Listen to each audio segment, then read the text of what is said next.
ಮಕ್ಕಳೇ, ನಾವು ಗಣಿತ ಲೆಕ್ಕಗಳನ್ನ ಹೆಂಗ್ ಮಾಡ್ತೇವೆ? ಎರಡು ರೀತಿಯೊಳಗೆ ಮಾಡ್ತೇವೆ.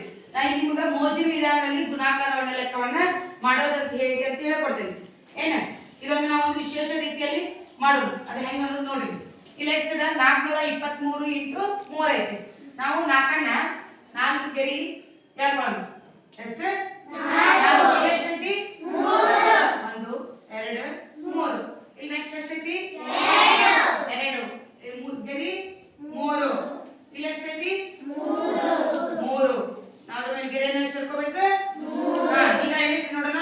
1 2 3 4 5 6 7 8 9 10 11 12. ಎಷ್ಟು ಬಂತು? 12. ನೆಕ್ಸ್ಟ್ 1 2 3 4 5 6. ಇಲ್ಲಿ ಎಷ್ಟು ಬಂತು?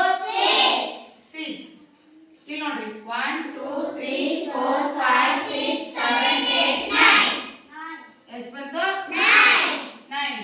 ಹಾಗಾದ್ರೆ ಮಕ್ಕಳೇ ನೋಡ್ರಿ, 423 ಇಂಟು 3 1269. ಈ ಲೆಕ್ಕವನ್ನ ನೀವು ಮಾಡ್ತೀರಿ. ಇದೇ ರೀತಿಯೊಳಗೆ ನೋಡೋಣ. ನೋಡ್ರಿ 423 ಇಂಟು 3. ನೋಡ್ರಿ 3 3